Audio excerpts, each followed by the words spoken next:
Hello aspirants, welcome to the UPSC Analyzer. Today we will discuss newspaper analysis dated 29th of September 2022, and if you are finding this analysis helpful then please like, share and subscribe. I have also started my UPSC mentorship program in which I am covering current affairs from several newspapers and magazines and also discussing static parts related to every current affair in detail. If you are interested and want to join this program, for that you need to visit the Telegram group, and the link of the Telegram group is in the description box. You can also support my work and the details are in the description box. Here the first news is Center bans PFI affiliates for 5 years, says major threat to internal security. तो popular Front of India और popular Front of India के affiliates के ऊपर लगा दिया गया है ban for the 5 years, लेकिन एसडीपीआई जो कि पॉलिटिकल आर्म है पीएफआई की, उसके ऊपर यहाँ पर बैन नहीं लगाया गया है। Days after law enforcement agencies ने नेशन वाइड क्रैकडाउन किया था against the Popular Front of India, centre ने बैन लगा दिया पीएफआई और पीएफआई के एफिलिएट्स पर। यूएपीए एक्ट के थ्रू यहाँ पर बैन को इफेक्ट किया गया है। अगर यहाँ पर पीएफआई और उनके एफिलिएट्स को अनलॉफुल एसोसिएशंस डिक्लेयर कर दिया गया है तो इसका क्या इम्पैक्ट होगा?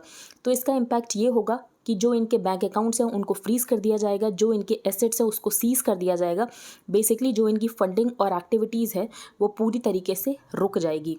Invoking the UAPA act to effect the ban, ministry of home affairs ने ये कहा है जो पीएफआई और इनके जो अफिलिएट्स हैं ये लिंक्ड है to terror groups like the ISIS और ये प्रोपेगेट करते हैं एंटी नेशनल सेंटीमेंट्स, एक पर्टिकुलर सेक्शन ऑफ सोसाइटी को रेडिकलाइज करने की कोशिश करते हैं और इनका इंटेंशन ये है कि ये कैसे डिसअफेक्शन क्रिएट करें।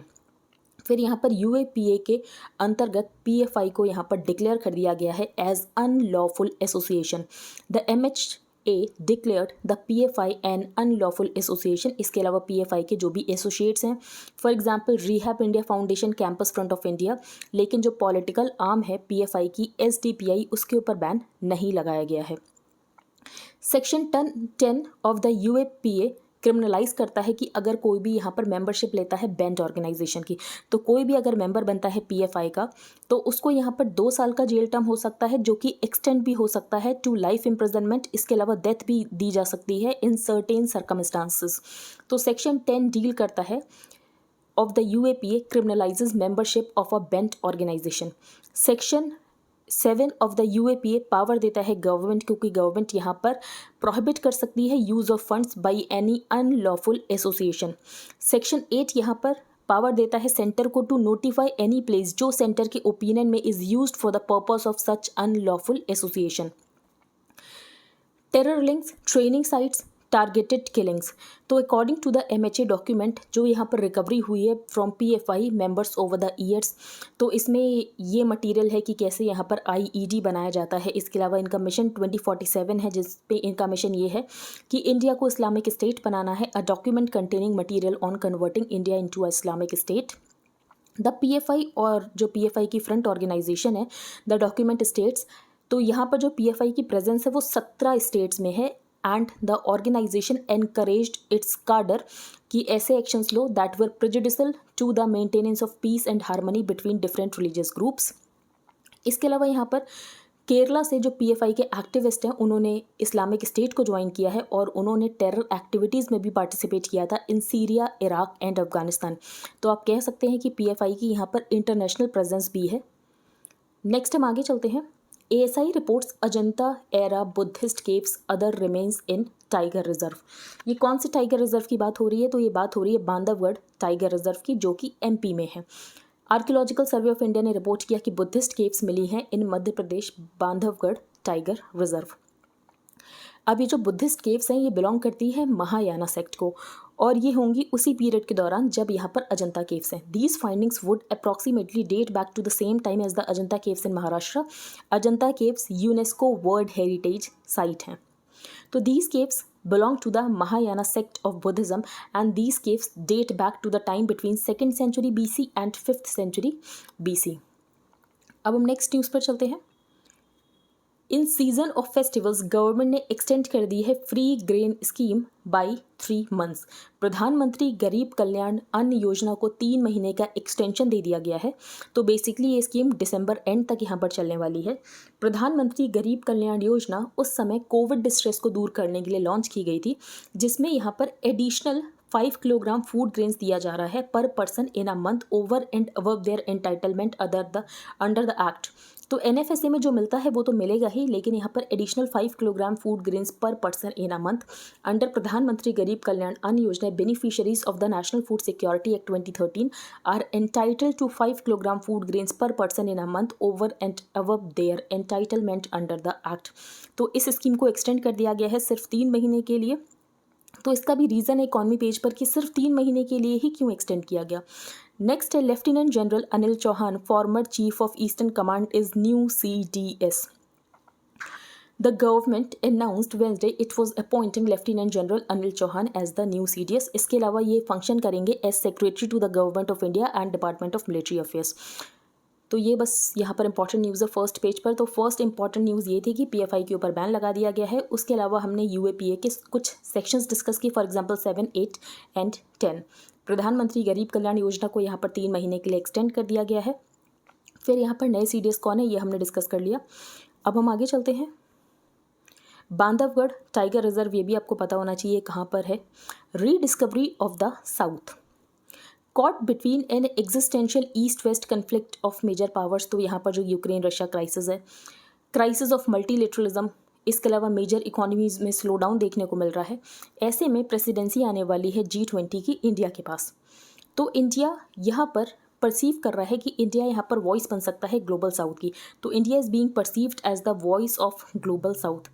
अब ऑथर ने ये कहा है जो इंडिया है, इंडिया की अगर आप देखो तो जो इनकम है वो इतनी ज़्यादा नहीं है, हम अभी डेवलपिंग कंट्री हैं। तो हमने डेवलपिंग कंट्री स्टेटस जो है हम उसको एडमिट करने से बहुत ज़्यादा शाई फील करते हैं, जिसकी वजह से हमने एक नया फैशनेबल टर्म अडॉप्ट कर लिया है, that is global south. Interestingly still fighting shy of admitting to our low middle income developing country status, we have adopted the new fashionable term of the aspirational third world, that is global south। कि India जो है वो global south के यहाँ पर जो voices है उसको रिप्रेजेंट करेगा।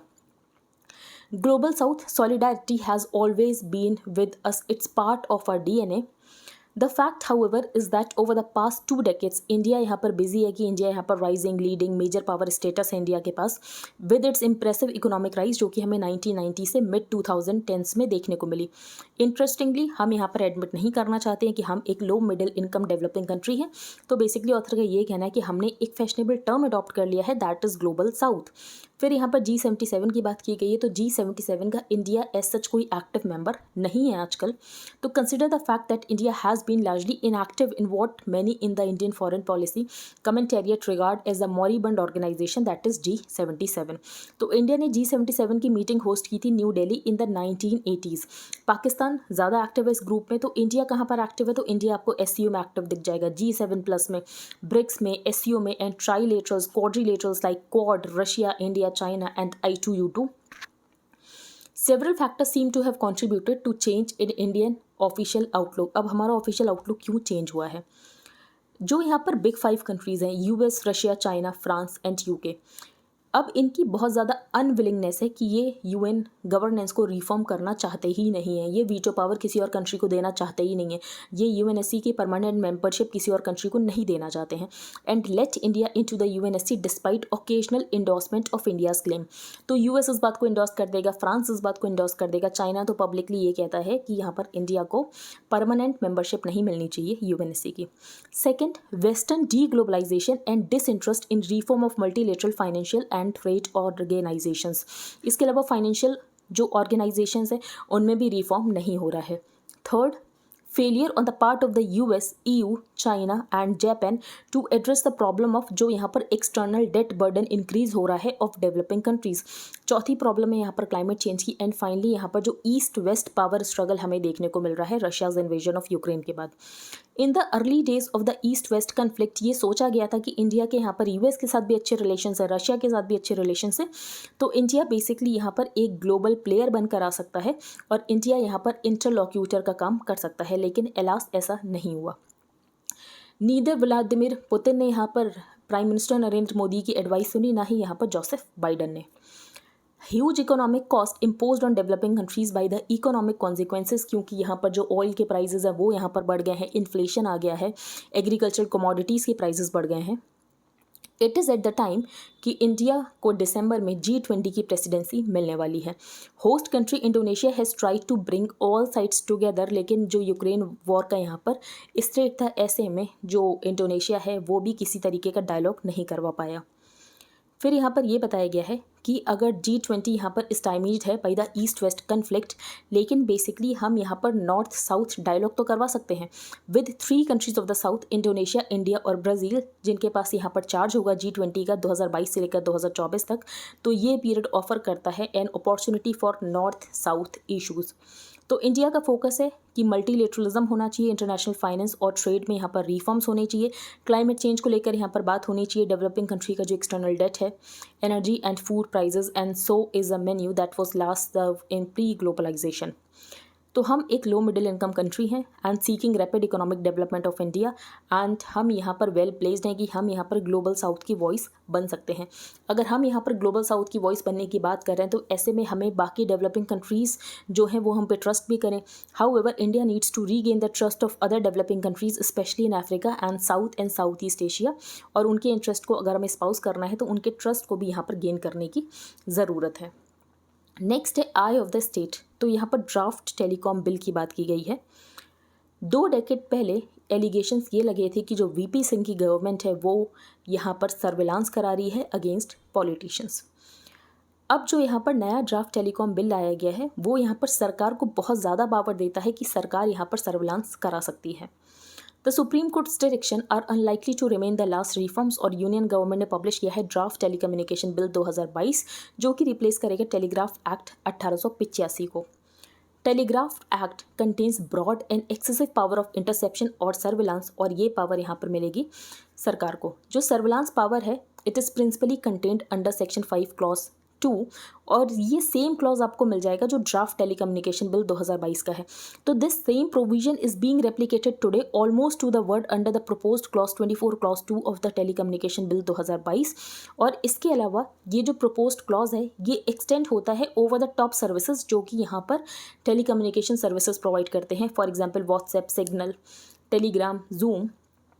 Words, the application of the power now clearly extends to telecommunication services defined to include over-the-top communication services that are usually internet-based text or audio visual transmissions. तो हमने कुछ टाइम पहले डिस्कस किया था कि जो यहाँ पर over the top communication services है उनको भी यहाँ पर लाइसेंस देने की ज़रूरत पड़ेगी, लाइसेंस लेने की ज़रूरत पड़ेगी, और उनको यहाँ पर लाइसेंस रजीम के अंतर्गत लाया जाएगा।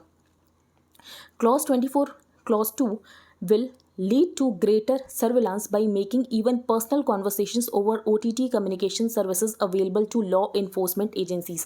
तो OTT communication services में जो भी इंफॉर्मेशन है वो अवेल कराई जा सकती है to law enforcement agencies. 2 additional powers हैं जो कि और ज़्यादा कंसर्न को रेज करती हैं। तो फर्स्ट, सेंट्रल गवर्नमेंट में under clauses 3 and 4 require licensing of telecommunication services. तो यहाँ पर जो टेलीकम्युनिकेशन सर्विसेज है उनको यहाँ पर लाइसेंसिंग की ज़रूरत पड़ेगी। Second is the power to prescribe standards under clause 23, जिसकी वजह से यहाँ पर रेगुलेशंस, फॉर एग्जांपल यहाँ पर सर्टेन ने ये रेगुलेशंस दिए थे कि जो भी वीपीएन प्रोवाइडर्स है उनको यहाँ पर डेटा रखना पड़ेगा, जिसकी वजह से बहुत सारे वीपीएन प्रोवाइडर्स इंडिया छोड़कर चले भी गए। All of this practically means that users will have less choice in the privacy and security of their digital footprint.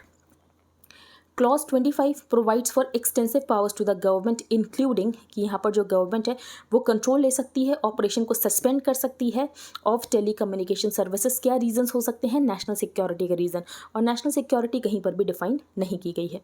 The term national security is left undefined and does not match constitutional president. For instance clause 34 impose करता है positive duty on users कि यहाँ पर आप false particulars नहीं use कर सकते, और अगर आप फॉल्स पर्टिकुलर्स यूज़ करोगे तो लीगल प्रोसिक्यूशन भी हो सकता है। Massive expansion in legally sanctioned surveillance of million of Indians is being proposed at a time जब यहाँ पर मोबाइल इंटरनेट बिल बहुत ज़्यादा इंक्रीज़ हो गए, हमारे पास कोई भी डेटा प्रोटेक्शन के लिए एक्ट नहीं है, और यहाँ पर अनप्रेसिडेंटेड मेथड्स लाए जा रहे हैं डेटा कलेक्शन के लिए। तो बेसिकली ऑथर का यही कहना है कि इंडिया को एक ऑरवेलियन स्टेट बनाने की कोशिश की जा रही है। इंदिराज फेलियर अटल्स सक्सेस, ये आर्टिकल एज सच इंपॉर्टेंट नहीं है क्योंकि गवर्नमेंट को बहुत ज़्यादा क्रिटिसाइज़ किया गया है आर्टिकल 370 को लेकर, लेकिन एक बार हम डिस्कस कर ही लेते हैं। Jammu and Kashmir was under presidents rule, union parliament ने डिवाइड कर दिया स्टेट को। The new union territory of Jammu and Kashmir को यहाँ पर असेंबली दी गई, लेकिन असेंबली के पास कर्टेल पावर्स है जैसे कि यहाँ पर दिल्ली असेंबली के पास है। Organisation act was immediately challenged in the Supreme Court, लेकिन अभी तक यहाँ पर पूरी तरीके से हेयरिंग नहीं हो पाई है, तो are petitions are still to be heard. It replace the state subject certificates, तो यहाँ पर स्टेट सब्जेक्ट सर्टिफिकेट्स को डोमिसाइल सर्टिफिकेट में तब्दील कर दिया गया। प्रॉपर्टी और वोटिंग राइट्स यहाँ पर बहुत सारे टेम्प्रेरी रेसिडेंट्स को दे दिए गए। लैंड लॉस को ऑल्टर कर दिया गया। फिर यहाँ पर ये बताया गया है कि डीलिमिटेशन जब यहाँ पर किया गया तो उस समय गैरीमैंडरिंग की गई। गैरीमैंडरिंग क्या होता है, तो बेसिकली यहाँ पर जो बाउंड्रीज है उसको इस तरीके से डिवाइड किया गया कि एक यहाँ पर पॉलिटिकल पार्टी को बेनिफिट हो। The spectre of rigging already hangs over the next election, तो ऑथर का ये कहना है कि अगर यहाँ पर नेक्स्ट असेंबली इलेक्शंस होते हैं तो हो सकता है उन इलेक्शंस में हमें रिगिंग देखने को मिले with allegations of gerrymandering by the delimitation commission and over the prospective voters list. तो ऑथर ने यही बताया है इन सब से क्या हो रहा है, जो वैली के लोग हैं वो बहुत ज़्यादा एलिनेट होते जा रहे हैं। The alienation from Delhi that the people of the valley felt following 2 cross border Wars and a series of political blunders, जो कि इंदिरा गांधी एडमिनिस्ट्रेशन ने किए थे। अब इंदिरा गांधी एडमिनिस्ट्रेशन ने क्या ब्लंडर्स किए थे, तो basically Indira Gandhi administration complaint administration चाहता था वैली में, जिसकी वजह से यहाँ पर ब्लंडर हो गया था। लेकिन बाद में जब यहाँ पर अटल जी की सरकार आती है तो अटल जी की सरकार यहाँ पर फ्री एंड फेयर इलेक्शंस कराती है 2002 में, एट अ टाइम जब इंसर्जेंसी अपने हाइट पर थी। तो उसकी वजह से जब यहाँ पर इलेक्शंस अनाउंस हुए तो ऐसे में कैंडिडेट्स कैंपेनर्स की यहाँ पर जाने भी गई। लेकिन बाद में हमने देखा कि जम्मू एंड कश्मीर में पीस आता है, पीस नेगोशिएशन स्टार्ट होते हैं with armed groups as well as Pakistan, which were continued by Vajpayee's successor that is Manmohan Singh government. Next है यहाँ पर rise of SDPI a cautionary tale, ये हम डिस्कस कर लेते हैं। सेफ्रोनाइजेशन की यहाँ पर बात की गई कि कर्नाटका का हो रहा है सेफ्रोनाइजेशन। फॉर एग्जांपल विजिलेंटिज्म यहाँ पर लगातार इंक्रीज हो रहा है। एंटी कन्वर्जन बिल्स पास किए जा रहे हैं जिनको लव जिहाद बिल्स भी कहते हैं। हिजाब इशू यहाँ पर उठाया जा रहा है। मुस्लिम ट्रेडर्स का इकोनॉमिक बॉयकॉट किया जा रहा है। तो बेसिकली यहाँ पर मुस्लिम कम्युनिटी का मार्जिनलाइजेशन किया जा रहा है, ऐसा ऑथर ने कहा है। कर्नाटका में ये हो रहा है। जो स्टेट की मुस्लिम कम्युनिटी है उनका जो प्रेजेंस है लोकसभा में सिंस द 14th लोकसभा, तो वो कोई भी प्रेजेंस है ही नहीं। The states Muslim community have not had a presence in the Lok Sabha since the 14th Lok Sabha.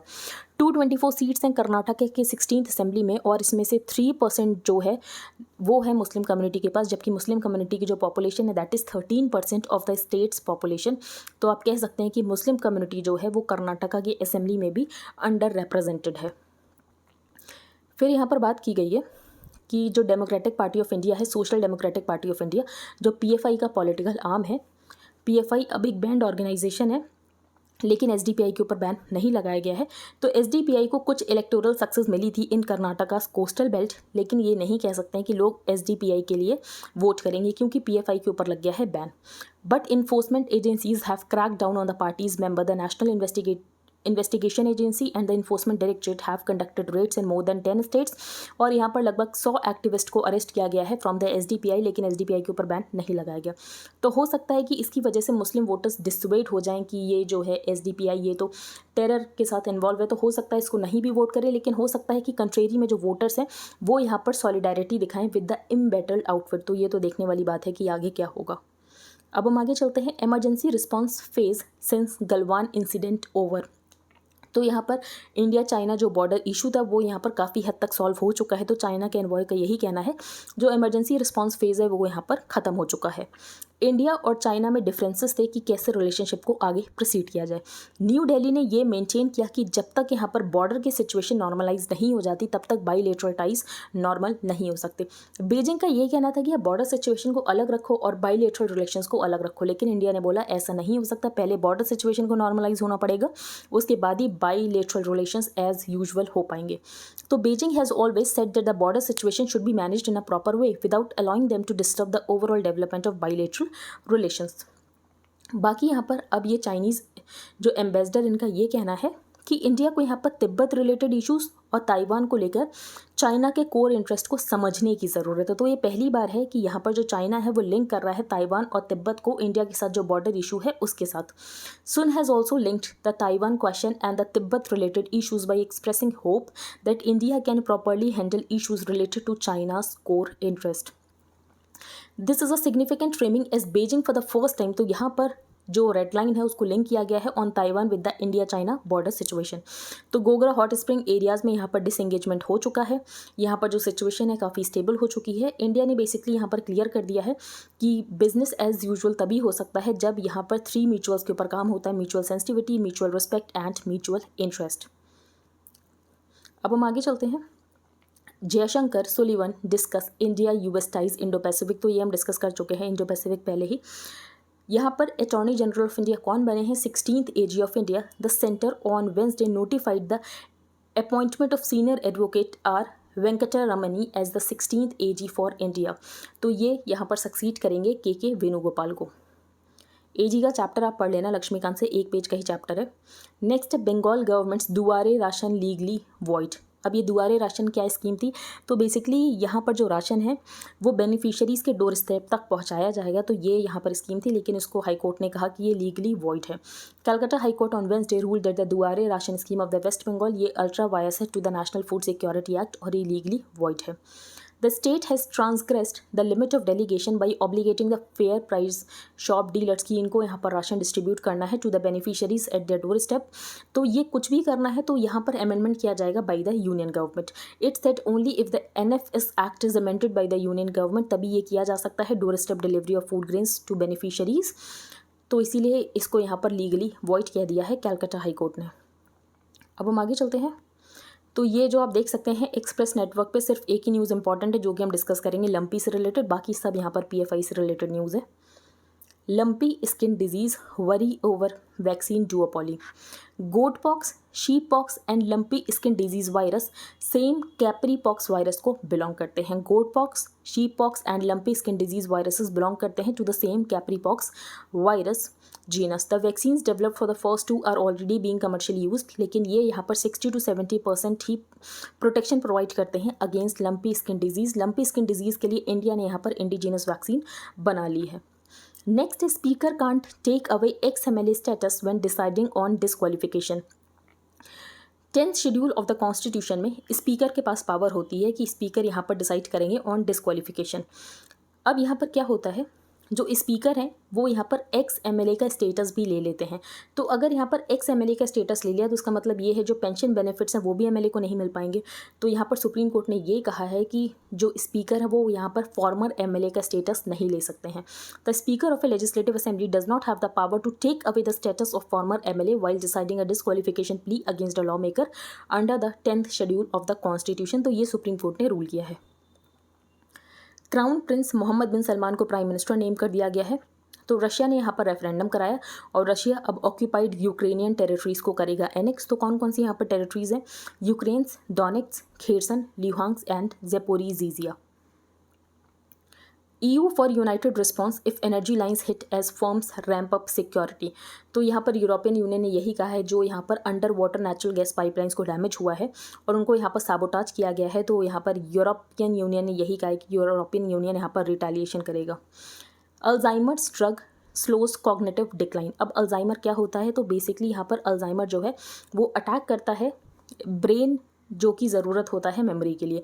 तो which gradually attacks areas of the brain needed for memory, reasoning, communication and daily basic task, जिसकी वजह से यहाँ पर जो cognitive ability है वो decline हो जाती है। इससे पहले भी अल्जाइमर के लिए एक ड्रग बनाई गई थी जिसका नाम था एड्यूहेल्म, लेकिन ये यहाँ पर कमर्शियल फेलियर रही। दूसरी ड्रग की यहाँ पर बात की गई है लेसानमेब। तो ये आपको पता होना चाहिए, ये यहाँ पर 2 ड्रग्स हैं जो कि अल्जाइमर्स के लिए हैं। अब हम चलते हैं आगे। What ban on PFI means. तो यहाँ पर पॉपुलर फ्रंट ऑफ इंडिया के ऊपर बैन लगा दिया गया है। तो उसका क्या मतलब है? सेंट्रल गवर्नमेंट ने अनाउंस किया है a ban on the Popular Front of India, radical organisation जिनके लीडर्स के ऑफिस के ऊपर रेड किया गया था by the National Investigation Agency and the Directorate of Enforcement. तो यहाँ पर नेशन वाइड क्रैकडाउन किया गया था और ये पाया गया कि यहाँ पर जो PFI के मेंबर्स हैं वो इन्वॉल्व थे टेररिज्म कैंप्स को ऑर्गेनाइज करने में, मुस्लिम यूथ को यहाँ पर एनकरेज करने में कि आप यहाँ पर टेरर एक्टिविटीज़ को ज्वाइन करो। नोटिफिकेशन क्या कहता है? तो नोटिफिकेशन यहाँ पर बहुत सारे रीजंस देता है कि PFI को क्यों बैन किया गया है। तो PFI एंड इट्स एसोसिएट्स और एफिलिएट्स और fronts operate openly as socio economic, educational and political organisation, लेकिन ये अपना सीक्रेट एजेंडा चला रहे हैं कि एक particular section of the community को ये यहाँ पर रेडिकलाइज करने की कोशिश कर रहे हैं। नोटिफिकेशन में गवर्नमेंट ने क्लेम किया है कि ऐसे बहुत सारे इंस्टांसेस मिले हैं जहां पर पीएफआई की इंटरनेशनल लिंकेजेस भी है with global terrorist organisations such as the Islamic State, और पीएफआई और इनके जो एसोसिएट्स हैं ये यहाँ पर जो काम कर रहे हैं वो प्रेजुडिशियल है to the integrity, sovereignty and security of the country, और ये पोटेंशियल है कि ये यहाँ पर पब्लिक पीस और कम्युनल हार्मनी को यहाँ पर ख़राब कर सकते हैं। What does a ban on the PFI mean? तो यहाँ पर बैन लगा दिया गया है, इसका मतलब ये है इनको अनलॉफुल एसोसिएशन डिक्लेयर कर दिया गया है अंडर यूएपीए, या तो आप कह सकते हो कि इनको टेररिस्ट ऑर्गेनाइजेशन यहाँ पर डिक्लेयर कर दिया गया है। वॉट हैपन्स जब यहाँ पर एसोसिएशन को अनलॉफुल कर देते हैं? तो declaring and organisation and unlawful organisation, जो कि इस केस में हुआ है पॉपुलर फ्रंट ऑफ इंडिया के केस में, तो इसका मतलब ये है कि कोई भी अगर मेंबरशिप लेने की कोशिश करेगा बैंड ऑर्गेनाइजेशन की तो उसको यहाँ पर सज़ा हो सकती है। इसके अलावा जो प्रॉपर्टीज़ है ऑर्गेनाइजेशन की उसको यहाँ पर फोरफीट कर लिया जाएगा। सेक्शन 7 ऑफ द यूएपीए जो कि हम फर्स्ट पेज पर डिस्कस कर चुके हैं, तो गवर्नमेंट के पास पावर है कि government has the power to prohibit the use of funds of an unlawful association. Section 8 all places जो कि यूज़ कर रही है अनलॉफुल एसोसिएशन उनको नोटिफाई किया जा सकता है, सीज किया जा सकता है।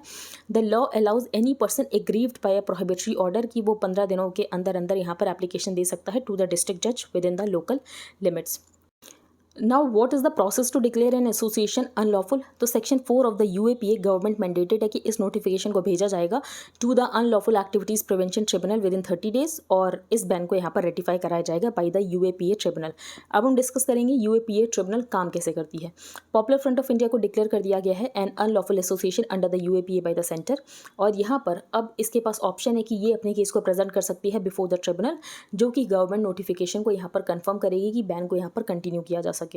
UAPA provides for a tribunal under high court जज, जो कि गवर्नमेंट कॉन्स्टिट्यूट करता है फॉर इट्स बैन, कि यहाँ पर जो गवर्नमेंट के बैन है उनकी यहाँ पर लीगल सेंक्टिटी रहे। Orders to declare an organisation as unlawful, तो ये इशू किया जाता है by the centre under section 3 of the UAPA. Provision ये कहता है no such notification shall have effect, जब तक यहाँ पर ट्रिब्यूनल इसको रेटिफाई नहीं कर देती है, और उसके बाद इसको यहाँ पर पब्लिश कर दिया जाता है ऑफिशियल गैजेट में। Confirm the declaration made therein and the order is published in the official gazette. Thus a government won't come into effect until the tribunal has confirmed it. तो यहाँ पर यूएपीए ट्रिब्यूनल के द्वारा confirm होना ज़रूरी होता है। ट्रिब्यूनल लेकिन एक्सेप्शनल सर्कमस्टांसेस में जो नोटिफिकेशन है वो इफेक्ट में इमीडिएटली भी आ सकता है अगर रीजंस यहाँ पर राइटिंग में रिकॉर्ड कर दिए गए हैं। ट्रिब्यूनल इसको इंडोर्स भी कर सकता है, रिजेक्ट भी कर सकता है। प्रोसीजर क्या है? According to section 4 of the UAPA, जब यहाँ पर सेंटर किसी भी ऑर्गेनाइजेशन को अनलॉफुल डिक्लेयर करती है तो इसके नोटिफिकेशन को ट्रिब्यूनल तक पहुँचाया जाता है within 30 days to adjudicate whether or not there is sufficient cause for the move. जब ट्रिब्यूनल यहाँ पर एसोसिएशन से पूछती है कि यहाँ पर आपको राइटिंग में by notice in writing to show cause कि यहाँ पर जो ऑर्गेनाइजेशन है for example in this case PFI, तो उसको यहाँ पर मौका दिया जाएगा why it should not be declared unlawful. This done tribunals यहाँ पर इंक्वायरी करेगी और मैटर को डिसाइड करेगी within 6 month. Constitution of the tribunal, तो ट्रिब्यूनल में सिर्फ यहाँ पर एक ही पर्सन होता है जो कि हाई कोर्ट जज होते हैं। The centre is provided to the tribunal such staff as necessary, और यहाँ पर जो भी एक्सपेंसेस होते हैं वो बॉर्न आउट किए जाते हैं of the consolidated fund of India. Powers क्या है? तो ट्रिब्यूनल के पास सेम पावर है जो कि यहाँ पर वेस्टेड होती है in a civil court under the code of civil procedure 1908। Next है यहाँ पर कि जो पाउंड है वो क्रैश कर गया है। पाउंड क्यों क्रैश कर गया है? तो यहाँ पर यूके के बजट की वजह से पाउंड क्रैश कर गया है, क्योंकि बजट में ऐसी कुछ नीतियाँ थी जिसकी वजह से पाउंड क्रैश कर गया है। तो वो हम डिस्कस करेंगे। The mini budget presented last week by the Chancellor of the Exchequer. अब यहाँ पर कौन कौन सी नीतियाँ थी वो हम डिस्कस करेंगे। The IMF said the budget would likely increase inequality in Britain could undermine monetary policy. अब वीकर पाउंड, अब इनका पाउंड बहुत ज़्यादा क्रैश कर गया जिसकी वजह से जो यूके के इंपोर्ट हैं वो हो जाएंगे कॉस्टलियर, और जिसकी वजह से इन्फ्लेशन जो है वो और ज़्यादा बढ़ जाएगा यूके में। What did the mini budget announce that triggered a crisis? तो इन्फ्लेशन को कंटेन करने के लिए एनर्जी बिल्स के ऊपर लगा दिया फ्रीज। तो इन्फ्लेशन को कंटेन करने के लिए एनर्जी बिल्स के ऊपर लगा दिया फ्रीज। इसके अलावा जो कॉर्पोरेट्स हैं उनको बिगेस्ट टैक्स कट्स दिए गए कि यहाँ पर ये सोचा गया कि इनको ज़्यादा टैक्स कट दिए जाएंगे तो ये इन्वेस्टमेंट करेंगे और यहाँ पर ट्रिकल डाउन इकॉनमी होगी और इनइक्वालिटीज़ वगैरह यहाँ पर रिड्यूस होंगी। लेकिन ऐसी बहुत सारी स्टडीज़ हैं जिससे ये पता चला है कि जब यहाँ पर टैक्स कट्स दिए जाते हैं ना तो इन्वेस्टमेंट नहीं हो रही है, बल्कि यहाँ पर क्या करते हैं जो कॉर्पोरेट्स हैं वो उस पैसा को सेव कर लेते हैं। To overcome stagnation it will provide the biggest tax cuts of the past 50 years that will benefit all taxpayers, individuals and companies to varying degrees. अब होप क्या है इनका कि यहाँ पर ज़्यादा पैसा होगा कॉर्पोरेट्स के पास, इंडिविजुअल के पास, तो वो इन्वेस्ट करेंगे इकोनॉमी में, बिजनेसेस इंसेंटिवाइज होंगे। This will create a virtuous cycle of rapid economic growth. तो इंडिया में बिलीव करता था ट्रिकल डाउन इकोनॉमी पे, लेकिन अब हम बिलीव नहीं करते हैं ट्रिकल डाउन इकोनॉमी पर, क्योंकि ऐसी बहुत सारी स्टडीज़ हैं जो कि कहते हैं कि ट्रिकल डाउन इकोनॉमी हमें नहीं देखने को मिल रही है, भले यहाँ पर कितने भी टैक्स कट दिए जाएँ। Then why the backlash? While they have announced massive tax cuts and a freeze on energy bills, these giveaways are unfunded. इसका मतलब ये है कि सरकार क्या करेगी? सरकार करेगी एडिशनल बोरोइंग।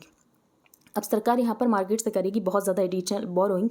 टिपिकली जब गवर्नमेंट यहाँ पर टैक्स ब्रेक्स देते हैं इकोनॉमी को इस पर करने के लिए, तो वो अपनी स्पेंडिंग को भी रिड्यूस करते हैं। नहीं तो वो क्या करते हैं, वो टैक्स ब्रेक देते हैं to the less well off by taxing the rich a tad मोर।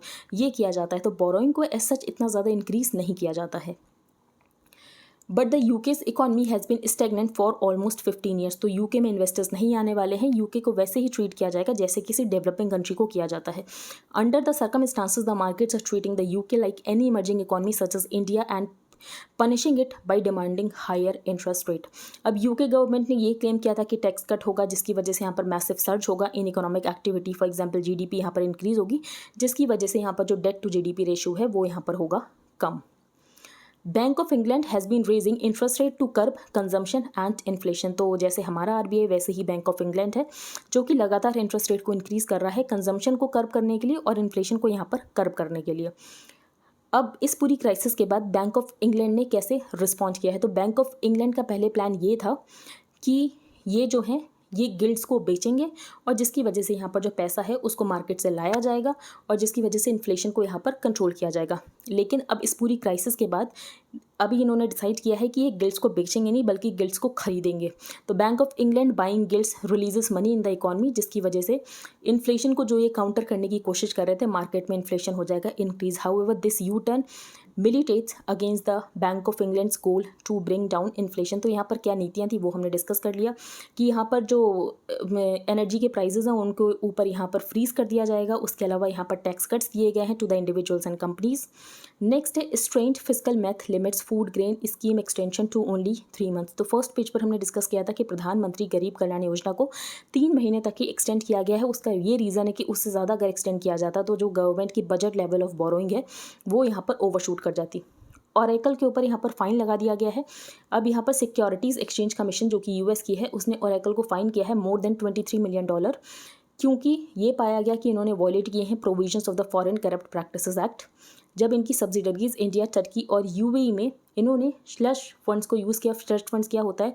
तो मनी जिनको यूज़ किया जाता है इलिसिट पर्पसेस के लिए, इन्होंने ऑफिशियल्स को ब्राइब किया इन रिटर्न फॉर बिजनेसेस। तो बिजनेसेस के लिए इन्होंने ऑफिशियल्स को ब्राइब किया, इसलिए ओरेकल के ऊपर लगा दिया गया है fine. Bank of England steps in to calm markets amid IMF warning. तो ये हमने डिस्कस कर दिया कि बैंक ऑफ इंग्लैंड क्या कर रही है। तो Bank of England sought to quell the firestorm in Britain, और इन्होंने कहा है कि ये जितना हो सके उतना गवर्नमेंट डेट को बाय करेंगे, saying it would buy as much government debt as needed to restore order after new prime minister Liz Truss की जो यहाँ पर टैक्स कटिंग का प्लान्स थे, जिसकी वजह से यहाँ पर पाउंड क्रैश हो चुका है, फाइनेंशियल क्योस आ चुका है ब्रिटेन में। नेक्स्ट है क्रेडिट रेटिंग एजेंसीज। तो सेबी ने फ्रेमवर्क इशू कर दिया है for the credit rating agencies. SEBI on Wednesday came out with a new framework for credit rating agencies, और ये कहा गया है कि क्रेडिट रेटिंग एजेंसीज को यहाँ पर असाइन करना पड़ेगा द सफिक्स CE अगर कहीं पर भी क्रेडिट एनहेंसमेंट हो रहा है एक्सप्लिसिटली। तो बस यहाँ पर ये फ्रेमवर्क है। आई होप आपको सब कुछ क्लियर हो गया हो। अगर आपका कोई भी डाउट हो तो आप टेलीग्राम ग्रुप पर पोस्ट कर सकते हैं। If you liked the video then please like, share and subscribe. Thank you and have a nice day.